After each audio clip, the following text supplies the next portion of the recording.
Marcus, a homeless teen shivering under a bridge, hears a girl's terrified scream slice through the rain-soaked night. Without thinking, he charges toward the sound, slamming into a group of thieves attacking Lily, the daughter of a notorious biker. Fists crash, blood spills, and Marcus collapses in the gutter, barely conscious. By sunrise, the roar of motorcycles shakes the street. The Hell's Angels close in, led by Reaper, Lily's father. His voice cuts through the silence, low and dangerous. "You saved my daughter, now you deal with us." The engines rev, and Marcus realizes his nightmare has only begun. Welcome to the Hell's Angels family. If you're new here, hit that subscribe button right now, because this story will shake your soul in ways you never saw coming. To my faithful subscribers who've been riding with us from the beginning, may God continue to bless you abundantly. Before we dive in, let's lift this moment up in prayer. Heavenly Father, I come before you asking for your divine protection over everyone watching right now. Bless their families, Lord. Heal their bodies, provide for their needs, and give them peace that surpasses all understanding. Surround them with your favor, and let your presence be felt in their lives today. In Jesus' mighty name, amen. Now, what you're about to witness isn't just a story about a broken homeless boy and a feared biker. It's about how an invisible life, scarred by the streets, collides with a ruthless world of engines and leather, and how one desperate choice in a dark alley sets off a chain of loyalty, betrayal, and sacrifice that no one in this city will ever forget. The first punch landed so hard Marcus saw white. 1 second he was just a shadow under a bridge. The next he was crashing into a gang of thieves in a narrow alley, his ribs exploding in pain as knuckles dug deep into bone. The rain came down in sharp, icy lines, blurring the world into streaks of light and darkness as Lily screamed behind him, her voice raw and terrified. He didn't know her name yet. He didn't know who she was. All he knew was that 3 grown men had her pinned against a filthy brick wall, and nobody else was coming. "Stay behind me," Marcus yelled, even though his voice cracked and his legs shook. The biggest thief, a bald guy with a jagged scar cutting across his eyebrow, grabbed Marcus by the collar and slammed him into the wall. Brick tore at his back as the air punched out of his lungs. Marcus gasped, head spinning, the sour smell of stale beer and sweat filling his nose. "Who sent you, rat?" the scarred man hissed. "You want to die over some rich girl?" Marcus spat blood at his shoes. "Let her go." The reply was a fist. It crashed into his face, snapping his head sideways. The alley tilted. His vision doubled, then tripled, but even through the blur, he could see Lily trying to push past another thief, tears mixing with the rain on her cheeks, fingers clutching a small, leather backpack like it was her last anchor to safety. "Please, just take the bag," she cried. "Just stop hitting him."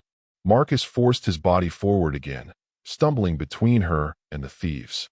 He had nothing, no weapon, no strength, just a fragile, stubborn drive that refused to step aside. Lightning cracked in the distance, briefly illuminating the scene. A skinny homeless boy with ripped clothes, bare hands raised. 3 grown men in dark hoodies. A girl shaking so badly her knees looked like they might give out. A boot slammed into Marcus's stomach. He folded over, choking, knees smacking into the wet concrete. Another kick came, this time to his side, and something deep inside his chest popped. He screamed, but the sound drowned in the rain and the laughter of the thieves. "Look at you," one of them sneered. "You're nobody. Nobody's gonna miss you." Marcus's mind flashed, uninvited, to his mother's face. Her tired eyes, the way she used to stroke his hair and whisper, "Even if the world forgets you, Marcus, I won't." But she was gone now. Cancer, debts, foster homes that called him trouble until they pushed him out for good. Nobody had said his name with warmth in years. Nobody except the memory of her. Another fist. This one split his eyebrow. Warm blood slid down into his left eye, dyeing everything red. Marcus swayed on his knees, fingers flattening against the ground as he struggled not to pass out. He could feel Lily behind him, like a trembling heartbeat pressed between his shoulder blades. "You're gonna kill him," she sobbed. "Please, stop. I'll give you anything, just stop." Scar Eyes grabbed her backpack and ripped it from her hands. The other thief shoved Marcus over, sending his face scraping the pavement. Gravel dug into his cheek. Rainwater pooled under his lips, metallic with the taste of his own blood. "That's it," Scar Eyes muttered. "We got what we came for. Finish the trash and let's go." A hand grabbed Marcus by the hair and yanked his head up. He stared into a pair of cold, black eyes that held no mercy. The thief pulled back his arm for one final, crushing blow. Somewhere, far away, Marcus heard the echo of his mother's voice. "Promise me you'll protect people who can't protect themselves." His arms didn't feel like they belonged to him, but he moved anyway. As the punch came down, Marcus twisted, pulling with what little strength remained, dragging the man off balance. The fist skimmed his jaw instead of caving in his skull. Marcus's hand shot out blindly, clamping onto the man's wrist as they fell together. "Run!" Marcus yelled, voice shredding his throat. "Run now." Lily hesitated for half a second. Just half. But in that half second, she saw his face clearly, broken, drenched, eyes burning with stubborn, hopeless courage. It was the face of someone with nothing left to lose, yet still choosing to stand between her and danger. She bolted.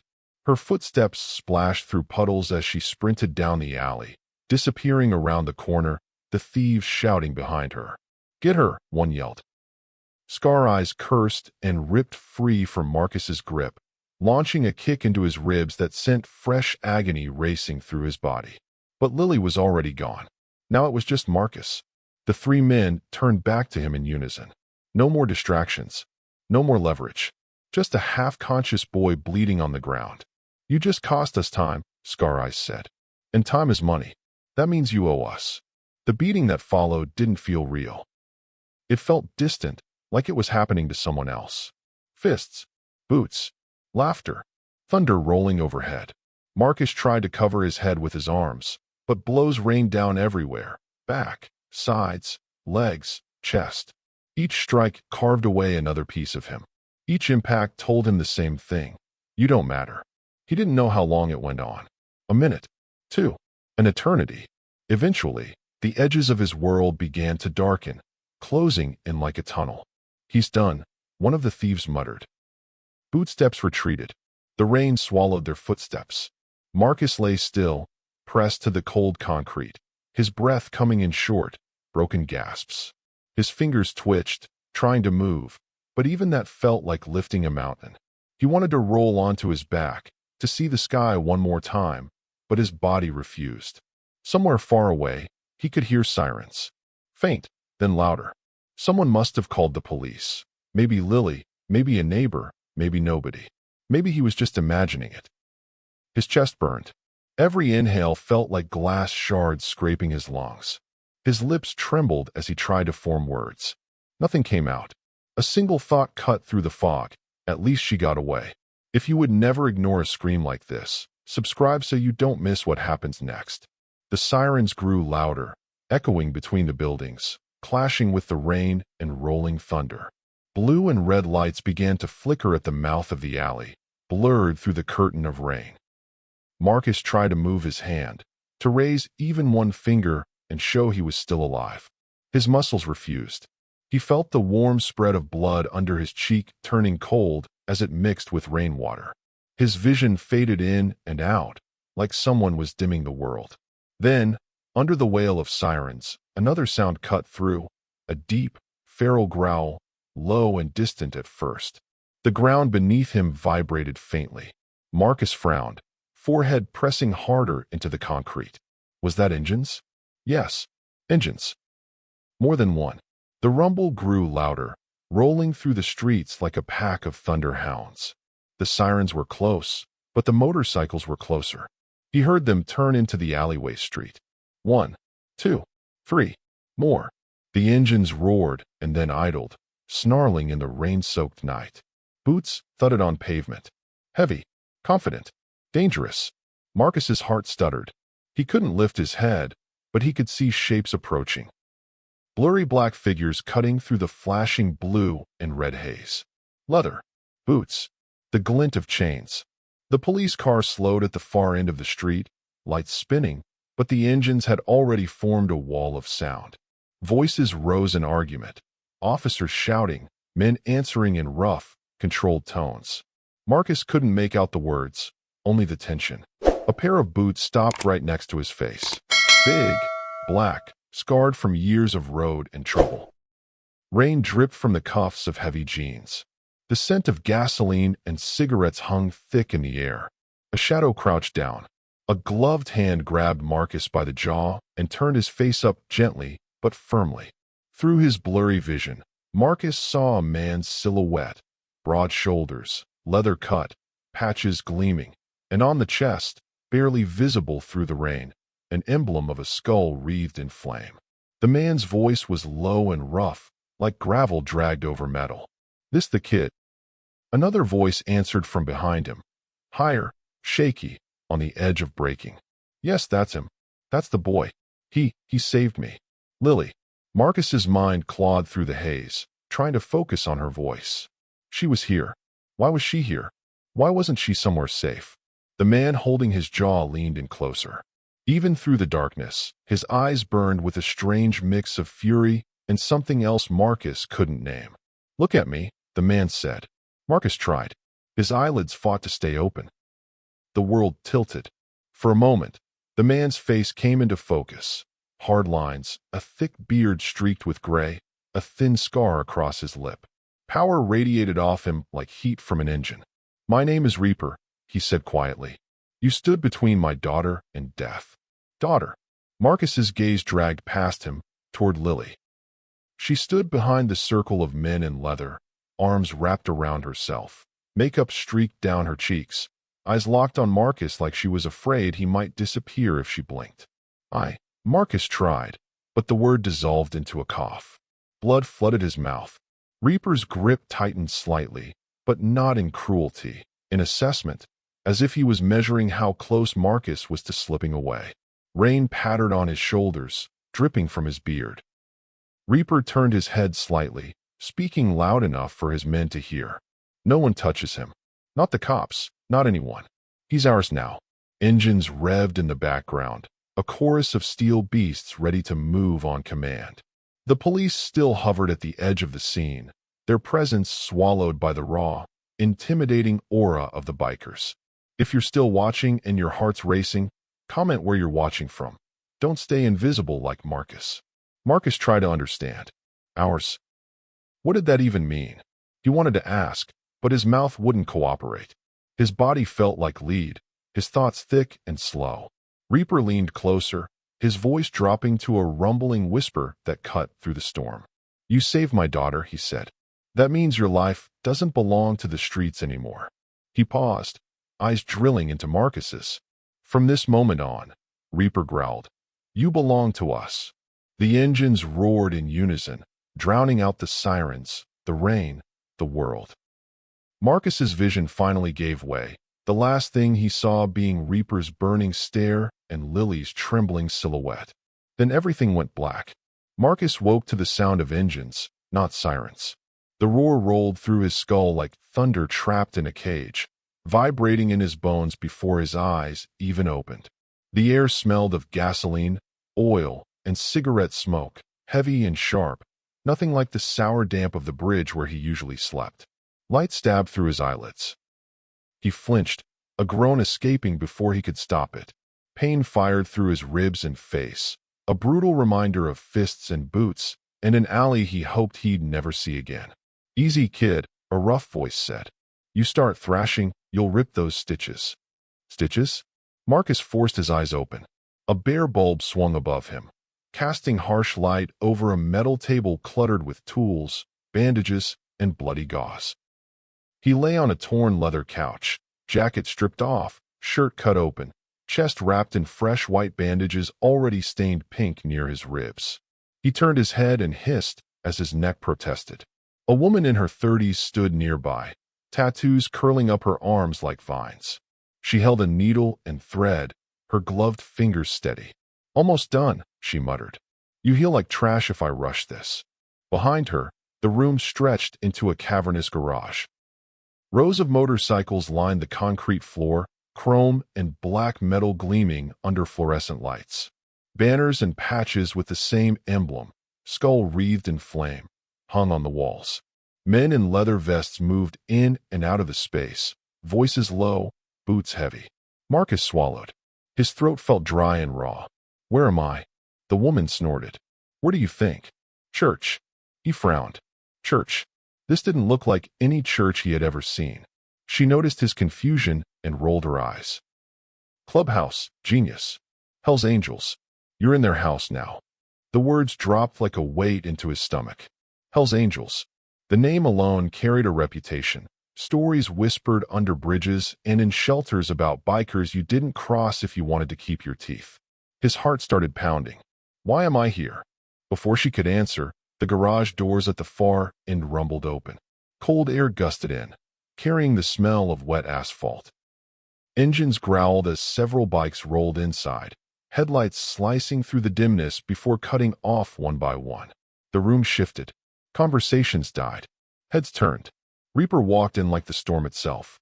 He wore the same leather cut Marcus remembered seeing through the haze in the alley, patches stitched over his chest and back, his presence pulling every eye without a word. Lily walked behind him, wrapped in an oversized hoodie, face pale, eyes fixed on Marcus like he was the only thing holding her together. Reaper's gaze swept the room once before landing on the couch. On Marcus. The woman stitching him up stepped aside without being told. Reaper moved closer, each step slow and deliberate, boots echoing against the concrete. He stopped right beside the couch, looming over Marcus, shadow swallowing the light. Up close, the lines on his face looked deeper, carved by years of road and violence. "You're awake," Reaper said. Marcus tried to push himself up, instinctively wanting to sit, to shrink the size difference, but the pain in his ribs flared so sharp he almost blacked out. He fell back with a gasp. Reaper watched him, expression unreadable. "Stay down. You're held together by string and stubbornness." Lily stepped in beside her father, fingers twisting in the hem of her hoodie. "Dad?" "He shouldn't be talking yet. He lost a lot of blood." Marcus blinked. Hearing her stand next to Reaper, calling him Dad, solidified what he'd only half understood in the alley. "You're his daughter," Marcus rasped. Lily nodded slowly. "I'm Lily. You saved my life." The room reacted to that. Some bikers looked at Marcus with something like respect. Others looked like they wished he hadn't survived. The air thickened with unspoken judgments, the kind of tension that made every breath feel dangerous. Reaper didn't look away from Marcus. "You remember what I told you before you passed out?" The words floated back through Marcus's fogged memories. "You belong to us." He swallowed hard. Something about belonging. Reaper nodded once. "Good. Your brain's not completely scrambled." He crouched down so his face was level with Marcus's, his eyes dark and steady. "Here's the truth," Reaper said. "You stood between my daughter and 3 men who meant to hurt her. You bled for her. You could have run. You didn't. In my world, that means something." Marcus's heart thudded harder. Does that mean you'll let me go?" A low chuckle rippled from somewhere behind Reaper. One of the bikers, a tall man with a snake tattoo coiling up his neck, smirked. "Listen to the kid," the man said. "Thinks this is a charity." Reaper didn't smile. "You're alive because you did something most people wouldn't. That makes you valuable. But it also means you're not invisible anymore." He leaned in closer, voice dropping. "And once my club sees you, they don't just forget you." Marcus's mouth went dry. "I didn't do it for anything. I just couldn't walk away." Reaper studied him for a long moment, as if weighing that answer against everything he'd seen in his life. "Exactly," Reaper said finally. "That's the problem. Men who act without thinking, they're dangerous. To themselves. To others. To me." Lily stepped forward, eyes flashing. "Dad, he's not dangerous. He's hurt. He saved me." Reaper's gaze snapped to her. "And you think that cancels out the rules?" Silence fell around them. Even the bikers watching from a distance seemed to hold their breath. Reaper turned back to Marcus. "You're in my debt. That's a fact. Medical care. Protection. A roof over your head.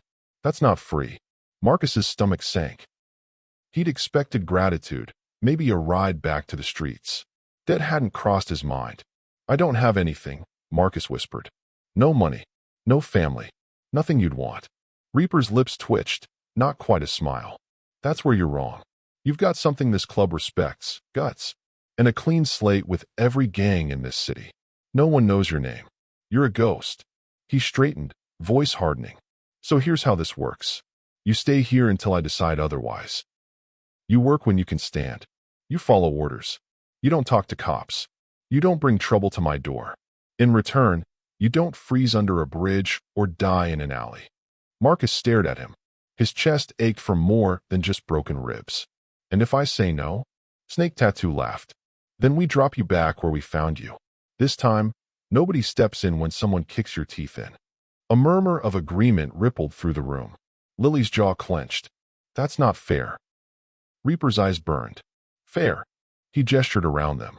This isn't a fairy tale, Lily. He stepped into our world when he stepped in front of you. There is no fair here. There's survival. There's loyalty. There's debt. Marcus felt the weight of every eye in the garage pressing down on him.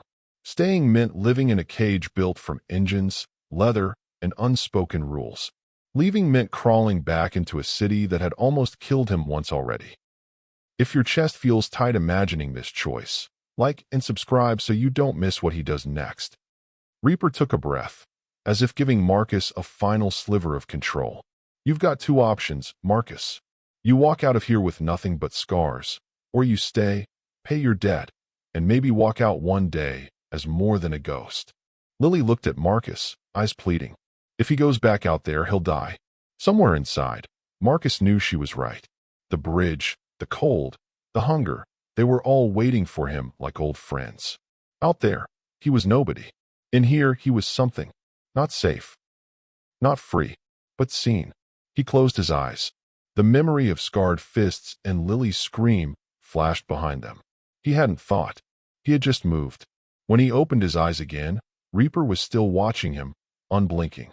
I don't know your rules, Marcus said quietly. I don't know your world. But I know one thing. I don't want to die under that bridge. His voice shook, but he forced the next words out anyway. So, I'll stay. I'll pay whatever debt you think I owe. The garage seemed to exhale. Some of the bikers nodded. A few smirked. One shook his head like he was watching a slow-motion car crash.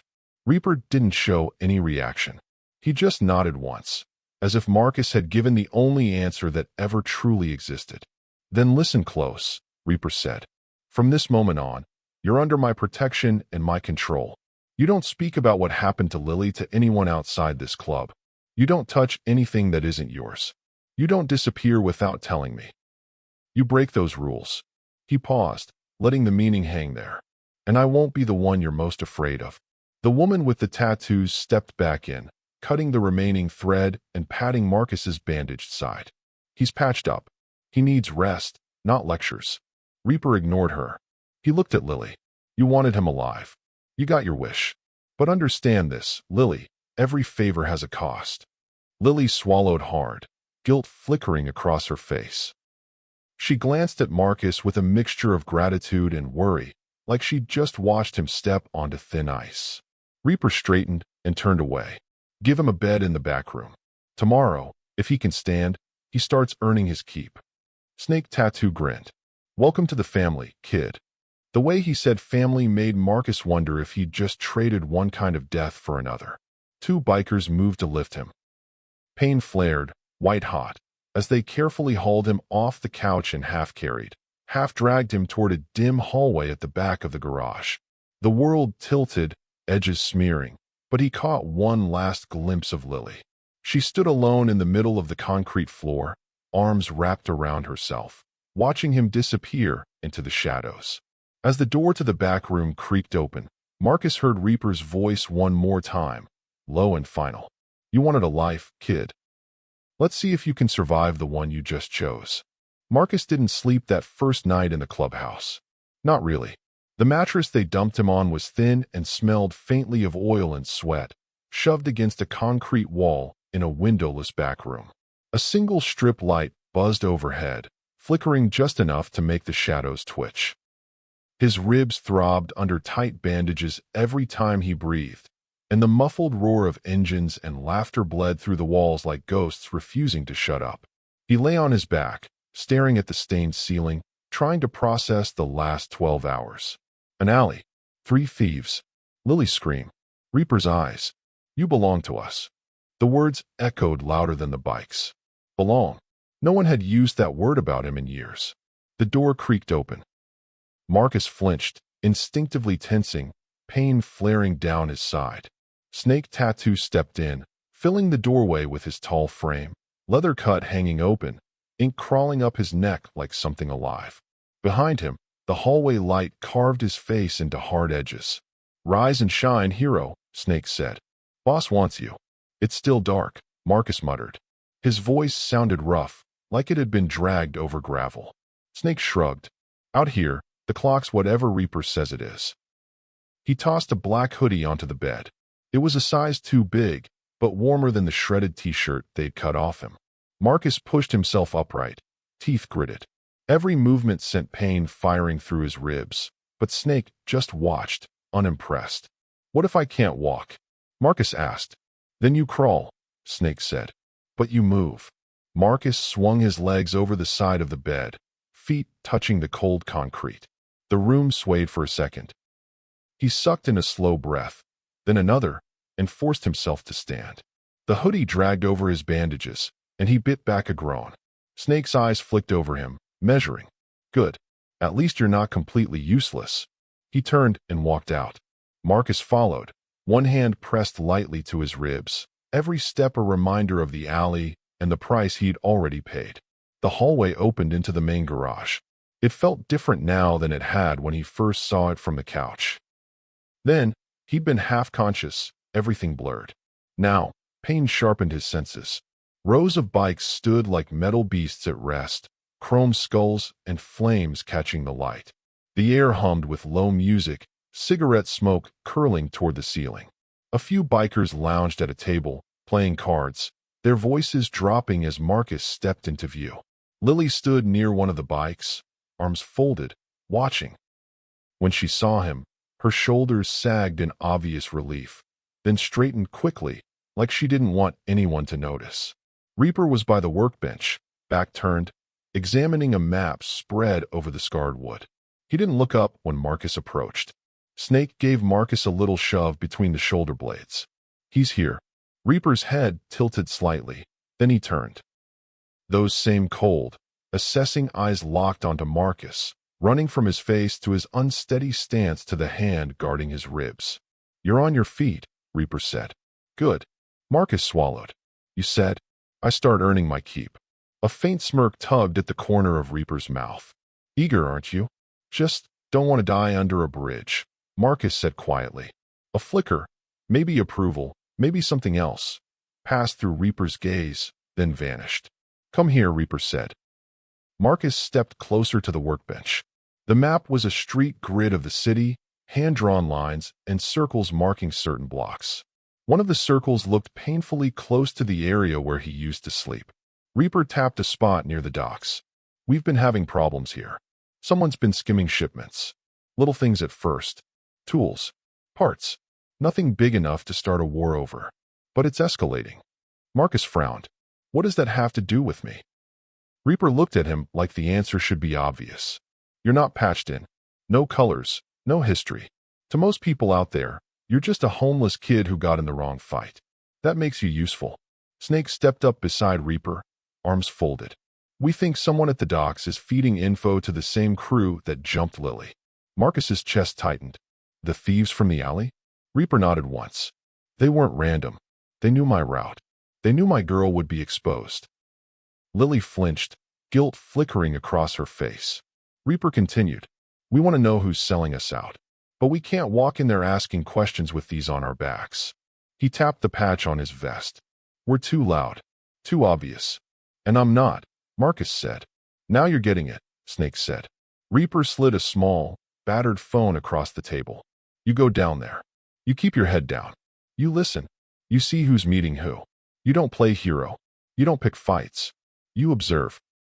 You report back to me. Marcus stared at the phone, but didn't pick it up yet. What if they recognize me? The thieves. Good, Reaper said. then we know we're right. And if they don't, then you still see who they're talking to. Marcus hesitated. I'm not trained for this. I'm not a spy. Reaper's eyes hardened. You're alive because you didn't think, remember? You moved. Now I'm giving you something to think about. You want this roof, this protection, this second chance? This is the cost. The word dead hovered, unspoken, in the air between them. Lily stepped forward, tension tightening her voice. He's still hurt. You can't just throw him into something like that. Reaper turned his head slowly. You wanted him alive, Lily. You said he deserved better than the streets. He does, she said. But this is better than the morgue. Reaper cut in. This is how he stops being a victim and starts being useful. Marcus felt every eye on him again. Part of him wanted to scream that he'd already done enough, already bled enough. Another part remembered the bridge, the cold, the years of being stepped over like trash. Reaper watched the war play out on his face. No one here gets a free ride. Not even you. Especially not you. You owe us. Oh, debt. Belong. The words twisted together like barbed wire. Marcus reached out and picked up the phone. It felt heavier than it looked. What am I supposed to say if they ask who I am? Snake smirked. You say you're just looking for work. Loading, unloading, whatever. They won't look twice at a kid like you. That's the point. Reaper slid a folded piece of paper across next. This is the name of a contact who owes me.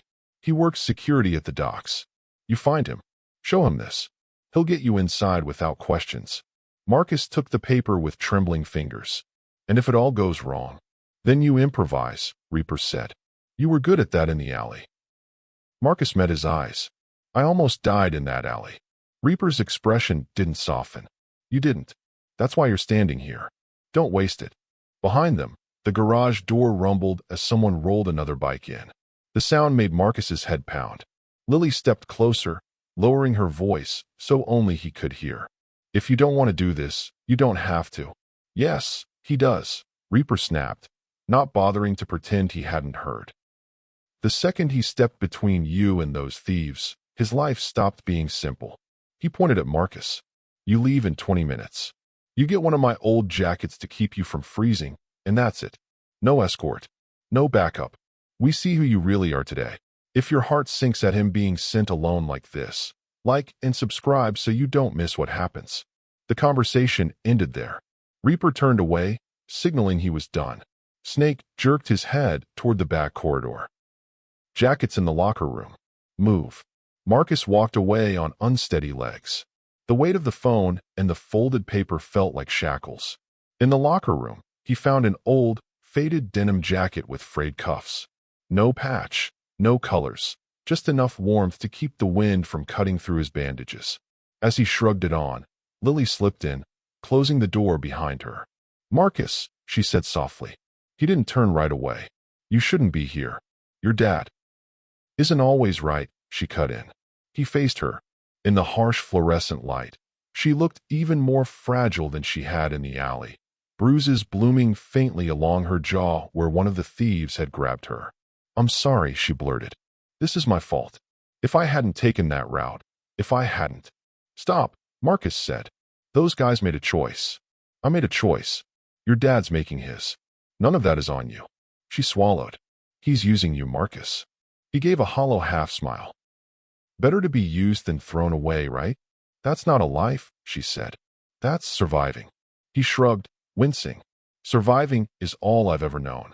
Maybe I'll figure out the rest later. She stepped closer, eyes searching his face. Just be careful. If something feels wrong down there, leave.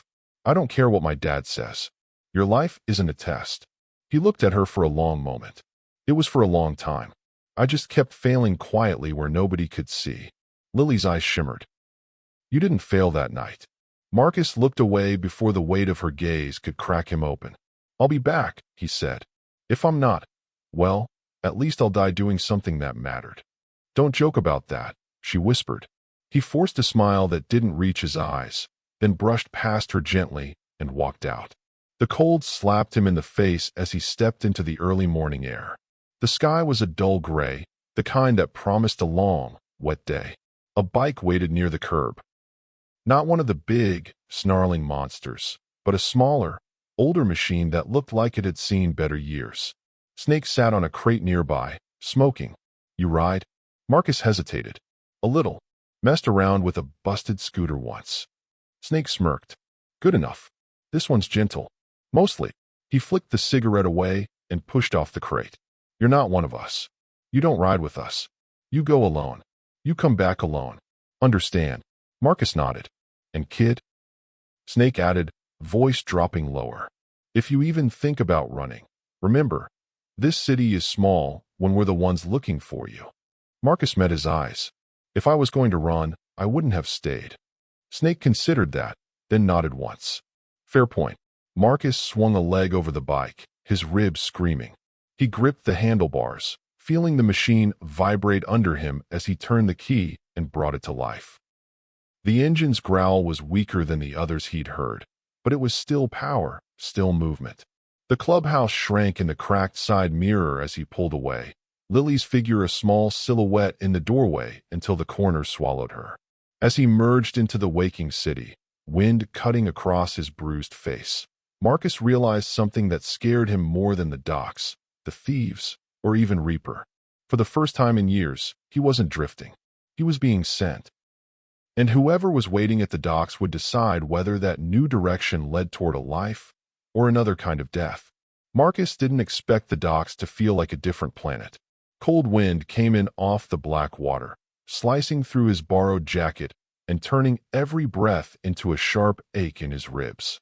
Cranes groaned overhead, chains rattled, forklifts beeped, and the entire place pulsed with the heavy rhythm of work that never really slept.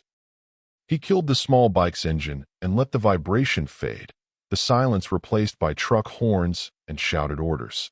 Sodium lights painted the world in a dirty yellow, and everything smelled like salt, diesel, and rust. For a second, he just stood there, fingers resting on the handlebars, fighting the urge to turn around and ride back to the clubhouse. Back to Reaper's hard rules and Lily's worried eyes. Back to a world that at least had walls. Instead, he swallowed his fear and stepped away from the bike. Reaper's words beat in his head.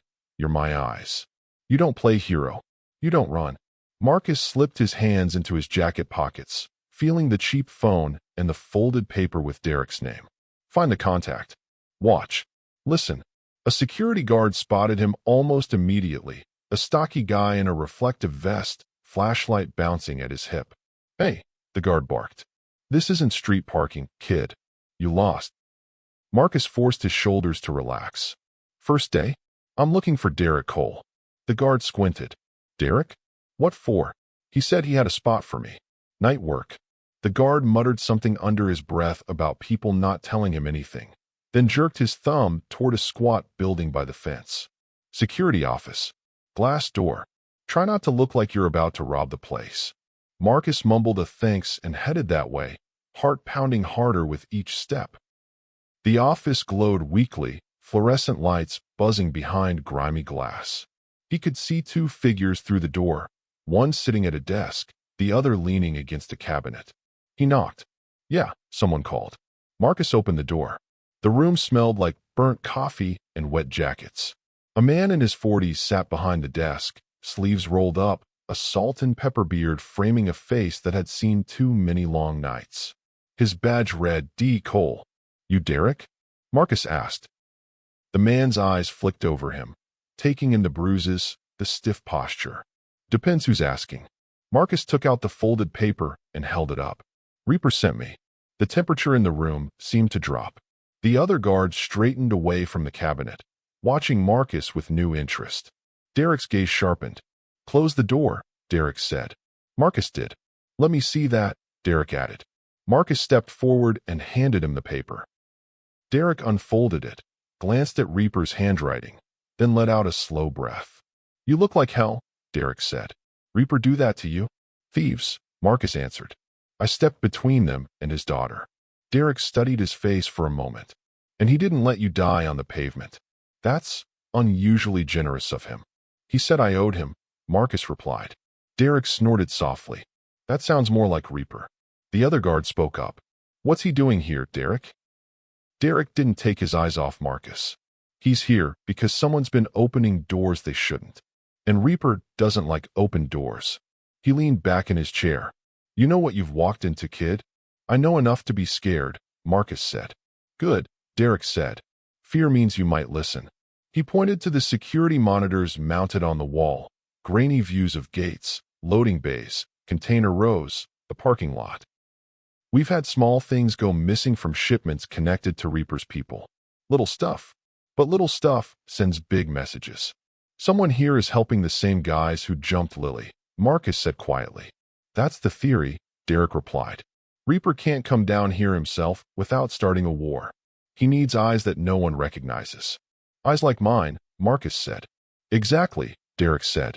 You're no one to them. That's your advantage. Marcus glanced at the screens again. So what do you want me to do? There's a container in Bay 4 tonight that's tied to Reaper's routes, Derek said. If someone's feeding info, they'll be sniffing around it. You'll walk the catwalks, act like a board guard. You see anything weird, off-the-book conversations, people avoiding cameras, familiar faces, you tell me. I'll make sure Reaper hears it. And if I see one of the men from the alley? Marcus asked. Derek's jaw tightened. Then you definitely don't play hero. You do not go down there. You do not confront. You watch. You survive. You understand. Marcus's fists clenched on his knees. They nearly killed me. They were going to. And they might finish the job if you rush in like an idiot, Derek cut in. Reaper didn't send you here to be a martyr. He sent you here to be useful. Marcus bit the inside of his cheek and nodded. When do I start? Shift changes in 20, Derek said. You get a vest and a radio. You move like you belong here. The more invisible you are, the more you see. He stood, opened a metal locker, and tossed Marcus a faded security vest. Put that on. You break it, you buy it. The vest sagged on Marcus's narrow shoulders, but it gave him just enough authority to blend in. As Derek pinned a cheap badge to his chest, he added quietly, one more thing. Tim, the guy you saw in here? Watch him. He likes money more than rules. Is he the leak? Marcus asked. If I knew, this would be a different conversation, Derek said. Go. The catwalks were colder than the floor. Metal grating shuddered under Marcus's boots as he walked his assigned route above the warehouse, the wind sneaking through every gap and seam. Below, workers moved like puzzle pieces. Forklifts darting, pallets shifting, voices bouncing off steel walls. Bay 4 was easy to spot. The container Derek had mentioned sat half-shadowed near the center, workers weaving around it with a mix of urgency and tension Marcus could feel even from above. He moved slowly, trying to look bored. His ribs ached with every step, but adrenaline kept him upright. He'd almost convinced himself nothing would happen, that this was just Reaper testing him, seeing if he'd follow orders. When he saw him, scar across his eyebrow, Marcus's breath caught. There was no mistaking that face. Scar Eyes stood near Bay 4, hands in his pockets, casual in a way that screamed wrong. His mind flared back to the alley. The fist, the boot, the words, the blood. You're nobody. Nobody's gonna miss you. Marcus's hand shot to his radio, fingers hovering over the button, Derek's warning pounding in his skull. Don't play hero. Below, Scar Eyes drifted closer to a worker with a clipboard. A skinny man in a neon vest, eyes already darting like he was guilty of something. They leaned in toward each other. The worker's shoulders tightened. Scar Eyes slipped something into his hand. Money. The worker hesitated, then pocketed it, pointing toward the container like he was giving directions. Marcus moved a little farther down the catwalk, trying to keep the pair in view. The metal creaked under his weight, but no one looked up. He pressed the radio button. Derek, you copy? Static hissed in his ear, then Derek's voice came through. Go. I see one of them, Marcus whispered. Scar over his eye, dark jacket. He's paying off a worker at Bay 4. You sure it's the same guy? Derek asked. Marcus's ribs pulsed with phantom pain at the memory. I'm sure. He helped put me in the hospital. Stay put, Derek said. Do not go down there. I'm on my way. Scar Eyes clapped the worker on the shoulder, then peeled away, heading toward a side door half hidden by stacked pallets. He didn't hurry. Men like him never thought they needed to. Marcus tried to track both him and the worker at once. His pulse was buzzing in his ears. He almost missed the footsteps behind him. A voice spoke from the shadows of the catwalk. Busy night for a new guy. Marcus spun. Tim stood a few paces away, hands in his pockets, cigarette dangling from his lips. His eyes were sharp, not lazy like before. "I'm just walking my route," Marcus said. "Funny," Tim replied. "Your route seems very interested in Bay 4. Marcus forced a shrug. "Derek told me to keep an eye on it." Tim took a step closer. The catwalk suddenly felt too narrow, the railing too low. "Derek tells you a lot of things, huh? Like name-dropping Reaper the second you walk in." "He asked who sent me," Marcus said. "I told him the truth." "Truth can get you killed around here," Tim said. He moved even closer. Marcus had to resist the urge to back away, knowing he'd run out of metal sooner than Tim would. Below them, a forklift beeped loudly as it reversed. The sound covered the moment Tim's hand shot out and grabbed the front of Marcus's vest, pulling him forward until their faces were inches apart. "You see anything tonight?" Tim asked softly. Marcus's fingers curled around the cold railing behind him. "Just work. Trucks. Containers." "Try again," Tim murmured. His grip tightened. "You recognize anyone you shouldn't?" "He knows," Marcus realized. "Or at least suspects." His mind raced. If he told the truth, Tim might silence him before Derek even got close. If he lied and Tim already had eyes below, he'd know. Either way, one wrong word could send him over the edge of this catwalk. If your chest tightened imagining that drop, like and subscribe so you don't miss his next move. Tim's voice dropped to almost a whisper. "I don't like surprises, kid. Especially ones wearing borrowed vests. So let's make this simple. Either you're blind, or you're dead. Which is it?" The warehouse noise blurred into a dull roar. Marcus's world narrowed to Tim's grip, the emptiness behind his heels, and the echo of every choice that had dragged him here. Stepping into that alley, accepting Reaper's debt, riding to this place thinking he could just watch. He'd wanted to stop being invisible. Now, one man with a crooked badge and greedy eyes might decide whether he vanished forever. Marcus didn't blink. If he did, he was afraid Tim might shove him straight off the catwalk. The metal railing dug into his back, cold and unforgiving, the empty air yawning behind him like a hungry mouth. Tim's fist was tight in his vest, hauling him just high enough that his toes barely scraped the grate. Below, forklifts beeped and men shouted, completely unaware that one wrong word could turn Marcus into a broken heap on the concrete.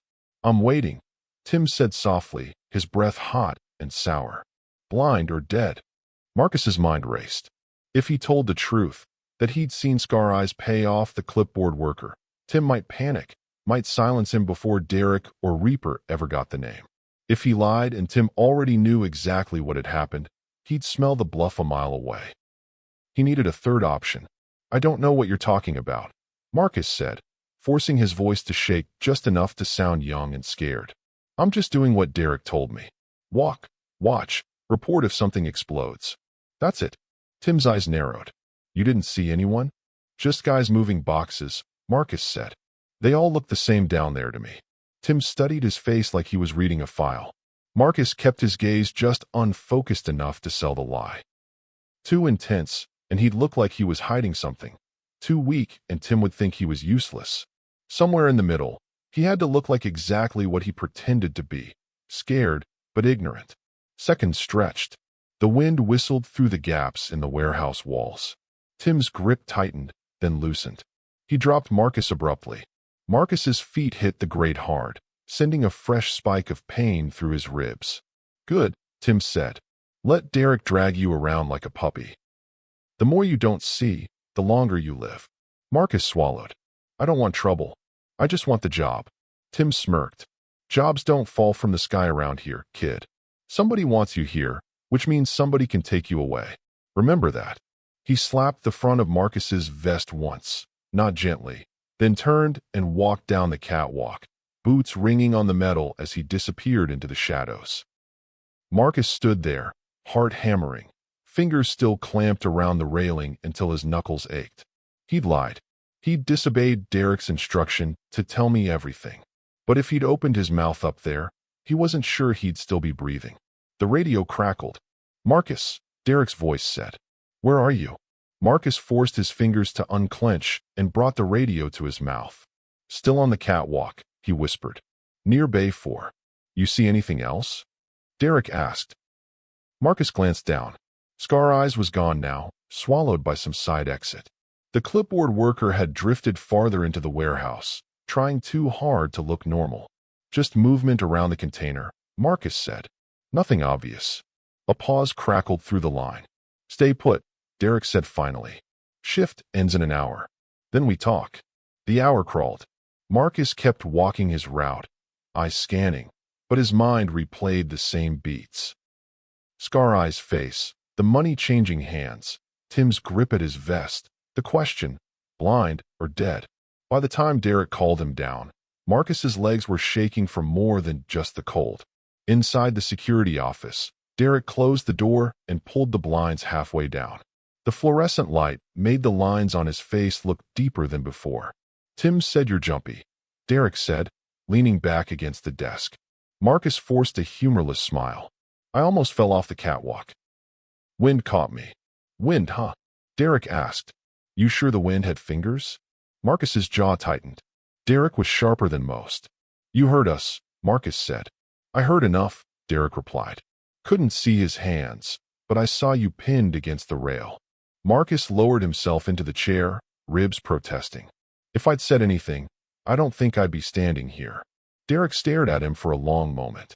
"So you saw something?" Marcus exhaled slowly. "One of the men who attacked Lily." Scar across his eyebrow.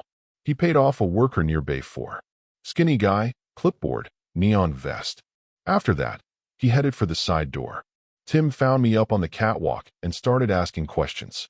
Derek's expression didn't change, but his eyes darkened. "You think Tim's involved?" "Reaper told me to observe, not accuse," Marcus said. "But Tim knew Reaper's name before I said it, and he knew exactly where to find me." Derek nodded slowly. "Tim's been here longer than most of the containers. Too long, maybe. But if he's dirty, he's careful. He wouldn't risk throwing you off a catwalk unless he felt cornered." Marcus shifted in his seat. "So what now? Do we tell Reaper?" "Call him. I don't want Lily walking into something she doesn't see coming." Derek moved to the monitors and stared at the screens, jaw working. "Reaper doesn't need much to justify making a scene. If I call him and say, 'Your kid says Tim smells wrong,' people will bleed whether we're right or not." He turned back. "You want to help her? Then we need more than suspicion." "How do we get that?" Marcus asked. Derek's gaze dropped to the radio on Marcus's vest. "You remember what Reaper said when he sent you here?" "Be his eyes," Marcus said. "I see," Derek replied. "But ears? They hear what people say when they think no one's listening." He opened a drawer, reached in, and pulled out a tiny black device, no bigger than a coin. He set it on the desk between them. "What's that?" Marcus asked. "Insurance," Derek said. "Mike, short range, good battery. You plant this somewhere Tim thinks is his." Marcus's stomach twisted. "You want me to spy on him?" "I want you to prove who he is," Derek said. "If I'm wrong, we clear his name and move on. If I'm right, Reaper will get his traitor gift wrapped." Marcus stared at the little piece of plastic and wire. He'd survived alleys, foster homes, the streets, but this felt like a different kind of risk. This wasn't just about fists and knives. This was about getting between wolves in their own den. "What if he catches me?" Marcus asked quietly. "Then he'll try to scare you again," Derek said. "But he already did that. You're still here." He pushed the mic closer. "I'm not going to lie to you, kid. You do this, you're stepping fully into Reaper's world. There's no drifting back out." Marcus thought of Lily's face when he'd left the clubhouse, the way her fear wasn't just for herself anymore. "If I don't do this," Marcus said, "does Tim keep feeding info to the same men who tried to drag her into a van?" The question answered itself. He picked up the mic. It felt colder than the room. "Where?" he asked. "Tim's locker," Derek said. "He thinks it's safe. He likes to talk on the phone in there on his breaks. Plant it, walk away, pretend you've never seen it." "How do I even get into his locker?" Derek shrugged. "Night shift's small. People get lazy. Locker room door sticks if you don't slam it. Tim leaves it open more than he thinks. You wait. You watch. You move when no one's looking. Marcus swallowed. You've done this before. I've lasted this long, Derek said. That doesn't happen by accident. For a moment, they just looked at each other. One man bound to Reaper by old debts, one boy bound by a new one. You don't have to like this, Derek said. You just have to decide if you're the kind of person who walks away now. Marcus thought of the bridge, the cold, the feeling of being nothing. Then he thought of Reaper's voice. You belong to us now. And Lily's, if you don't want to do this. He closed his hand around the mic. Tell me when his break is. Tim's break came near the end of the shift. Marcus knew because he'd started to feel the rhythm of the place. The way workers slowed when their backs hurt. The way certain conversations always happened near certain pillars. The way Tim's shoulders relaxed exactly 5 minutes before he disappeared for a cigarette. Marcus waited. He walked his route, tried to look bored, forced his heart not to sprint ahead of him. Then he saw it. Tim heading toward the locker room, shoulders loose, whistling something tuneless. The door swung shut behind him, but not all the way. Just like Derek had said, the frame caught, leaving a narrow, dark gap. Marcus's fingers brushed the mic in his pocket. His palms were slick. Now or never. He left the catwalks and took the stairs down, the echo of his footsteps lost under the hum of the warehouse. He walked like he belonged, like he was just another tired night guard heading for the bathroom. The locker room door loomed. Voices floated from inside. Tim's low murmur, the hiss of a lighter, the soft crackle of a cigarette. Marcus paused, counted to 3, then pushed the door gently. It creaked just enough to let him slide through without slamming. Rows of dented metal lockers lined the walls, the air thick with the smell of sweat and smoke. Tim stood near the back, phone to his ear, facing away, one hand braced against the metal. Yeah, I told you it's handled, Tim said, voice low. Containers flagged. Your boy already got the nod. Stop calling me at work. Marcus's pulse hammered. He slid along the nearest row, staying low, using open lockers as cover. He didn't need every word, just enough. You'll get your cut, Tim muttered. Just make sure your guys don't get sloppy like last time. Reaper sniffing. Marcus caught a glimpse of his locker. Door cracked open. Tim's name scratched into the paint. This was it. Tim turned slightly, back still to Marcus, but his angle shifted. Marcus froze, breath held. If I go down, I start talking, Tim said. You want that? Then let's keep things smooth. He laughed, a short, ugly sound. Marcus moved. 2 steps, silent as he could. His hand slipped into his pocket, fingers closing around the mic. He reached for the locker door, eased it open a fraction more. Inside, jackets, a half-crumpled pack of cigarettes, a small shelf with a battered lunchbox, and a folded piece of paper. He slid the mic onto the shelf, tucking it behind the lunchbox where Tim wouldn't see it from a casual glance. Yeah, Tim said into the phone. I'll check in after the next load. Tell your boss to relax. Marcus withdrew his hand and let the locker door settle back into place, not quite closed, just how it had been. He turned to leave. And his foot caught on something on the floor. A metal water bottle rolled with a hollow clank. Tim spun around. Marcus's heart stopped. What are you doing in here? Tim demanded. His eyes flicked to the knocked-over bottle, then to Marcus's face. Bathroom, Marcus stammered, gesturing vaguely toward the back. Didn't know you were. Tim's gaze narrowed. For a second, Marcus was sure he'd walk straight to the locker, rip it open, and find the mic. Instead, Tim stepped closer, anger simmering. You really like being in places you don't belong, don't you? Marcus forced himself not to look at the locker. Door was open. I thought. You don't think, Tim snapped. You're here to walk in circles and look tired.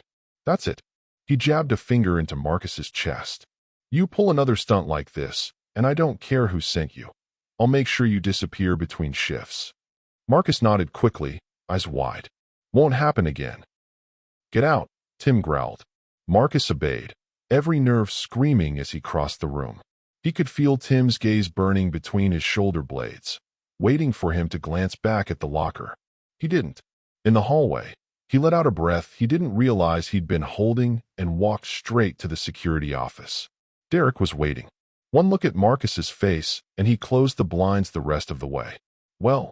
Derek asked. "It's in his locker," Marcus said. He was on the phone, talking about cuts, about your boy at Bay 4, about Reaper sniffing around. He didn't say names, but it's enough to listen, Derek finished. He took a small receiver out of his drawer, clicked it on, and a faint hum filled the room. Static, then Tim's voice, muffled but clear enough. "Told you, he's just some stray Reaper picked up. Kid's scared of his own shadow. He won't be a problem as long as he doesn't grow a conscience." Marcus flinched. Hearing himself dismissed, so casually stung more than he expected. "If he steps out of line, I'll handle it," Tim continued. "You just make sure your boys are ready. One more run, then we're out. Reaper can scream all he wants." Derek's eyes met Marcus's. "That's enough." "Enough for what?" Marcus asked, though he knew the answer. "Enough for Reaper to stop sniffing and start biting," Derek said quietly. Marcus looked down at his hands, still slightly trembling. He'd wanted to help. He'd just handed Tim his death sentence. If your stomach dropped hearing that, like and subscribe so you don't miss how this ends.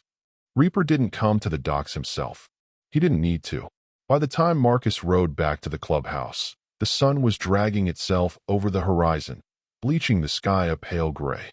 He felt wrung out, physically exhausted, emotionally hollow. The bike's engine buzzed under him like a swarm of bees he couldn't shake off. The garage door was open. Bikes were already lined up, engines ticking as they cooled. Inside, the air felt different, tighter, hungrier. Lily stood near the wall, arms wrapped around herself. When she saw Marcus, she pushed away and walked toward him fast. "You're back," she said, relief flooding her features. Then her eyes searched his face. "Are you okay?" "I'm in one piece," Marcus said. "Can't say the same for my nerves." Reaper stood by the workbench, Snake and two other bikers flanking him. A phone sat on the bench, speaker facing up. Tim's voice leaked faintly from it, still talking, boasting, complaining, digging his own grave without realizing it. Reaper's gaze snapped to Marcus. "We heard enough," he said. Derek sent the recording. Marcus swallowed. "Then you know." Reaper nodded once. "Tim's been selling us out. He set up the hit on Lily's route. Fed info to the same crew that worked you over. And he thought he'd get away with it." Lily's jaw clenched. "What are you going to do to him?" Reaper's eyes flicked to her, then back to Marcus. "What do you think?" Marcus didn't answer. He didn't need to.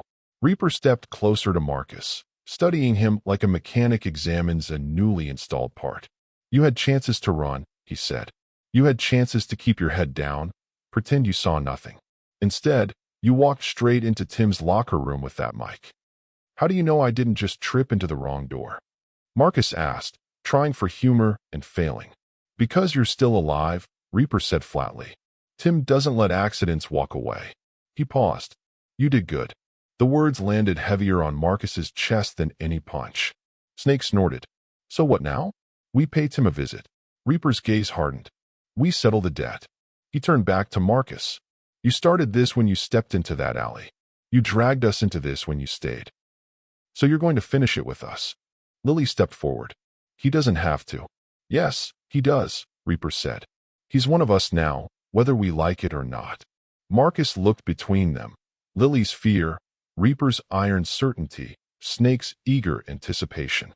He thought of Tim's voice in the locker room, of Scar Eyes shaking hands over his near death, of being no one under a bridge, waiting to be forgotten. "Where is he?" Marcus asked quietly. Reaper's lips curved into something that wasn't quite a smile. Derek stalled him, called in a fake security audit. "Tim thinks he's going to talk his way out of paperwork." Snake chuckled. "Instead, he's about to meet us." Reaper grabbed his helmet from the bench. "Gear up. We ride now. No delays." He pointed at Marcus. "You ride with me. If you fall off, you walk home." Marcus managed a weak smirk. "You planning on hitting every pothole in the city?" "Depends how much you talk," Reaper said. Outside, engines roared to life.